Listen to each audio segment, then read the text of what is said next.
Tata.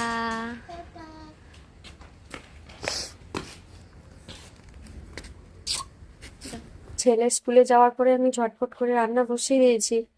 আজকের একটু চিংড়ি মাছ রান্না করছি। তো এই চিংড়ি মাছগুলো একটু বড় বড় সাইজ। তো চিংড়ি মাছের আর অন্য কিছু রান্না করে নি, একটু পেঁপে আলু আর ঝিঙে দিয়ে ঝোলই করছি, নর্মাল ঝোল। আর এদিকে ভাত হচ্ছে।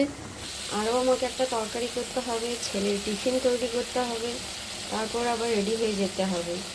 আলু হচ্ছে বেগুন, এই সবজিটা বসালাম। অনেকদিন পেটো কিছু খাওয়া হয়নি। রান্না চলছে আর আমি ড্রেস চেঞ্জটা করে নিলাম। এখন 7:40 মতো বেজে গেছে। এবার আমি ছেলের টিফিন করব। তো ছেলের জন্য আজকে টিফিনে ডিম টোস্ট নিয়ে যাচ্ছি। আর ও ডিম টোস্ট খেতে একদমই ভালোবাসে না। এবার টিফিনের কৌটোটা একটু সাজিয়ে নিলাম। আর আজকে ওকে একটু সস দিয়েছি। চাটাও আমি করে দিয়ে যাচ্ছি, করে আমি ফ্লাক্সে ছেঁকে ভরে দিয়ে যাব। ফ্লাস্কে ভরিয়ে দিলাম।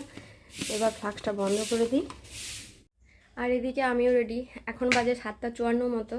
তো আমি রেডি হয়ে গেছি, রান্নার কাজকর্ম সব শেষ করে ফেলেছি। এখন ছেলের স্কুলে যাওয়ার পালা। টাটা।